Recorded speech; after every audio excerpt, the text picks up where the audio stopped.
In the history of the old Vikings, there was a beast, one whose name struck fear in the Norse gods.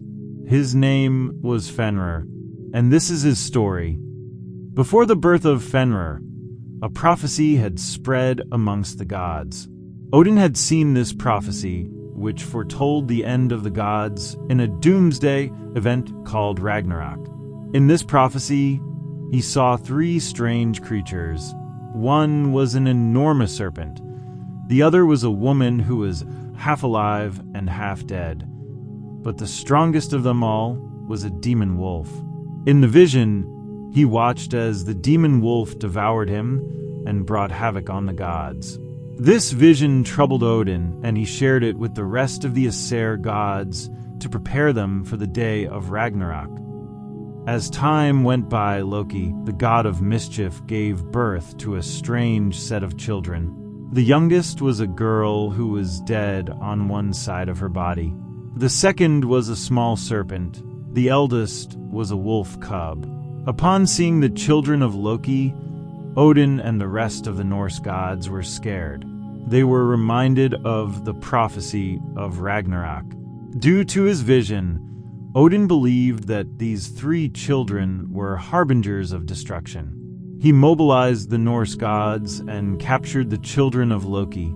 He threw the serpent into the sea and banished the girl to the underworld. However, he kept the wolf in Asgard as more or less a prisoner. After all, keep your friends close and your enemies even closer. If this little wolf was going to kill him, then he should be kept very close. From his birth, Fenrir radiated an aura of power.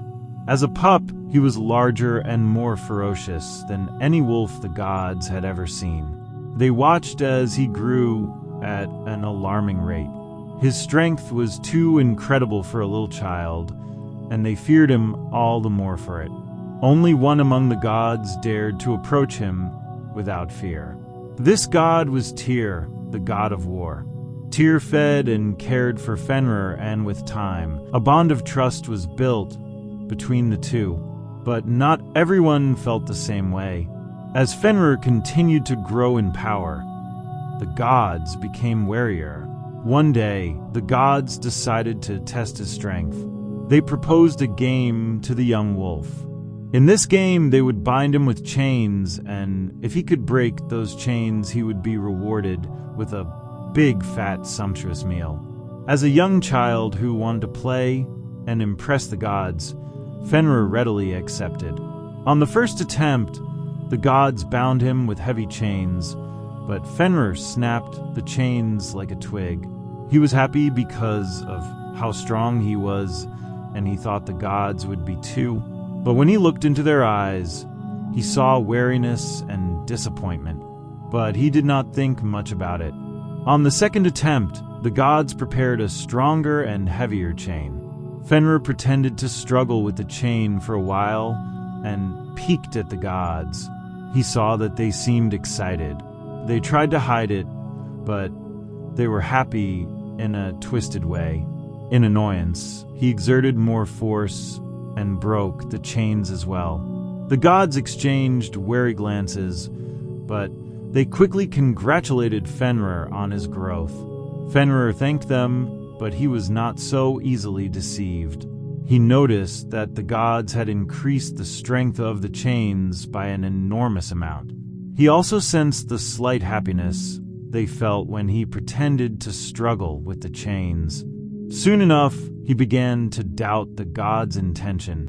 Realizing that no ordinary chain could hold him, the gods sought the help of the dwarves. The dwarves requested for strange materials like the sound of a cat's footsteps, a woman's beard, the root of a mountain, the breath of a fish, and the spit of a bird. With this they forged a silk ribbon. This chain was light. It wasn't heavy or imposing like the other chains the gods used.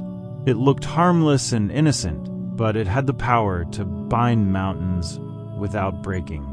It was given a special name, Gleipnir. When the gods tried to test Fenrir, they brought out this silk ribbon. One look at Gleipnir and Fenrir could tell that something was very wrong. The gods had increased the strength and the size of the chains up till now. They should have presented a stronger and bigger chain. But this chain was not even a chain. It was a ribbon that looked light and innocent. He already had his doubts regarding the gods, and now his guts were screaming at him not to accept the challenge.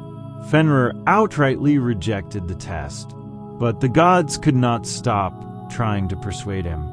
They dared him to man up and take on the challenge, but he firmly refused. Seeing his staunch refusal, Odin and the rest of the gods went to meet Tyr, Fenrir's only friend.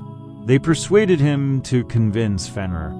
This wolf needed to be contained while he was still young. And so, the gods approached Fenrir once more, but this time, Tyr spoke to Fenrir and convinced him that he had nothing to fear. If he broke the chains, no problem. If he could not break the chains, no problem either, he would be set free. Fenrir chose to believe Tyr, but he requested for a condition. As a show of good faith, one of the gods must put his hand into his mouth. This would prove that the gods would set him free if he could not break the chain. None of the gods offered to take such risk. Only Tyr, Fenrir's friend, stepped forward, placing his hand between the wolf's teeth. Seeing Tyr's sincerity, Fenrir agreed to be bound by the gods. After binding him with Gleipnir, the gods waited to see what would unfold. Fenrir struggled with all his might, but Gleipnir held firm. No matter how hard he tried, he could not break off the silk-like chains. He gave up and requested to be free, but the god just looked at him with mocking smiles. Realizing the situation, he turned to Tyr, his only friend among the gods. When he saw the pitiful and resigned look of Tyr, it dawned on him. He had been deceived, and even worse, his best friend was in on it. In pain and rage, Fenrir bit down and severed Tyr's hand in a single bite. This was the ultimate betrayal, and in that moment, any bit of trust he held for the gods shattered like glass. For years, Fenrir remained chained to a massive rock with a sword wedged between his jaws to keep them open. The gods watched from afar, satisfied that they had prevented an adversary, but they couldn't ignore the uneasy feeling in their hearts. They knew this imprisonment was temporary. If Fenrir's chains finally broke, Ragnarok would come. And that day did come. As events leading to Ragnarok were unfolding, the sky turned blood red and the ground quaked. In the turmoil of the earthquakes and cataclysms, Fenrir's chains grew weak, and under his continued struggles, it shattered. At long last, Fenrir was released from years of imprisonment. In his crazed frenzy, he roared to the skies. This being was no longer the innocent child he used to be. This being was now a demon wolf hellbent on bringing vengeance to the gods. As the Battle of Ragnarok began, Fenrir charged into the battlefield of Vigrid, destroying any of the gods he encountered. But he was not satisfied. Above all the gods, Odin had played the most crucial role. He had mobilized the gods against Fenrir and his siblings. He separated each of the siblings to the ends of the earth. And yet, this same Odin rallied the gods to imprison him, a little child. Because of these reasons, Fenrir was out to kill Odin. This god, who troubled his entire life, must not remain alive. In the heat of the battle, Fenrir found Odin surrounded by his warriors. With unmatched ferocity, Fenrir raced towards Odin. He made a swift kill of every man, beast, or god who stood on his path, and soon he was face to face with Odin. In an epic showdown of power, Odin and Fenrir fought brutally, but Odin could not match the strength of the wolf. In a quick style, Fenrir lunged at Odin with his jaws wide open and devoured him. After killing his arch-nemesis, the anger and vigor of Fenrir was heavily subdued. In this battle, he had incurred severe wounds.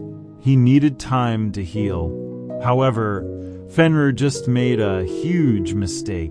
While he was relishing in the victory of overcoming his enemy, he failed to see Vidar, one of the sons of Odin, racing towards him.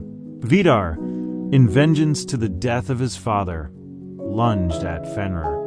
With a special shoe on his feet, he stepped on the lower jaw of the beast, and with his bare hands grabbed the upper jaw wide apart until the demon wolf was killed.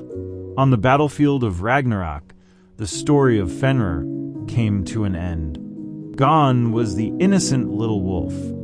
All that was left was a demon who was hurt by the ones he grew up with, betrayed by his friend, and left in prison for years. Of a truth, Fenrir is not a hero by any stretch, but he wasn't exactly a villain either. Who would love the man who ripped them from their parents' arms and scattered their family to the ends of the earth? Who would not feel anger to the man who deceived them, turned everyone against them, and imprisoned them for years?